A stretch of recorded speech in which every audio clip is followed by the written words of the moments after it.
All right, what is going on, everyone? We are in the garage Reef right now, and I just wanted to take a quick moment to show you guys how we package up and ship our anemones that we sell online. So, first thing you are going to need is a styrofoam box. So I got this one off of Uline.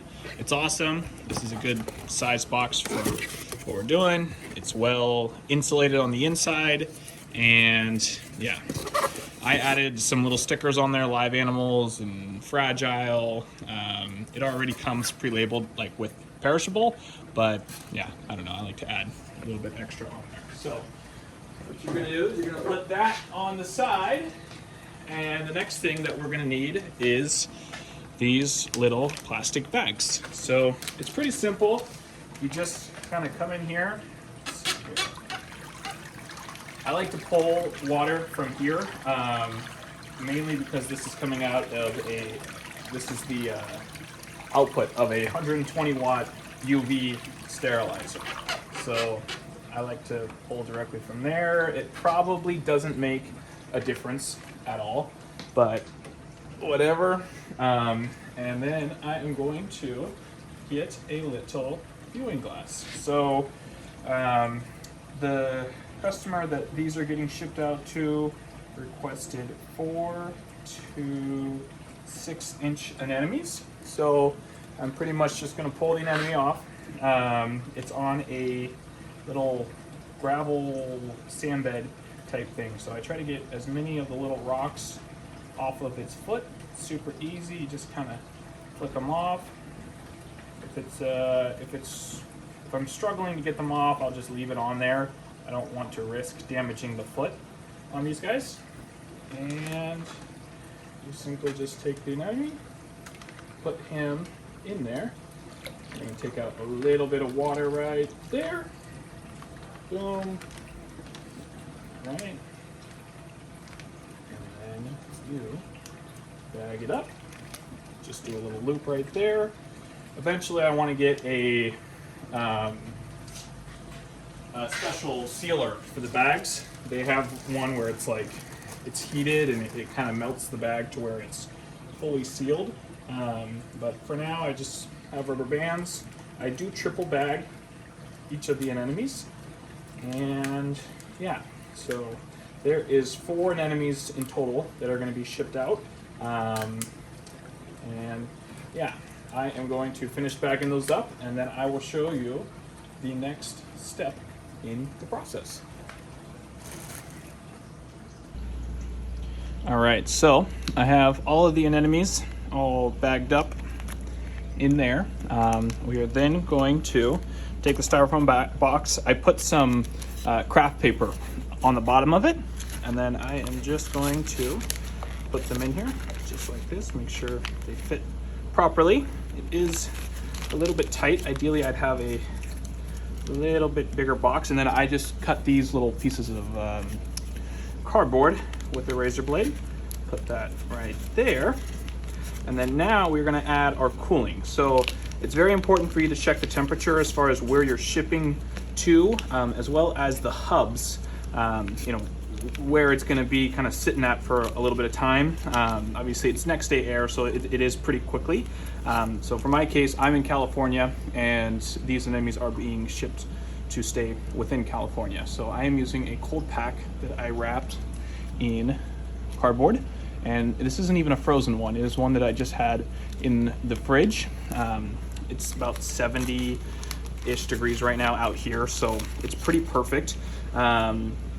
And obviously going to an area that's still within the 70s. So I just want to err on the side of caution. It's a lot easier to recover anemones that have been too cold, or coral that has been cold versus a coral that has gotten way too hot.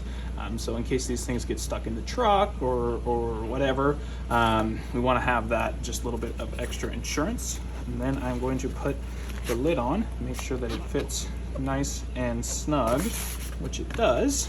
Here, and then going to take some packing tape right here. Okay, make sure that that sits nice and clean right there. perfect.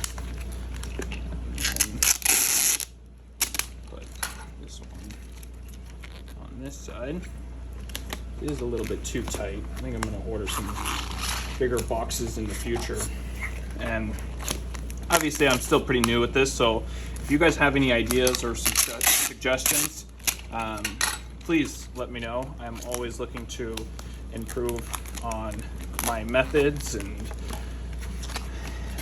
just become better at what I do all around. So I'm gonna put this final one right here, just like that. Make sure that that sits nice and snug. And then I am going to put just one last one, just for some extra added assurance. Whoa. Around here. Just like this. Just like this.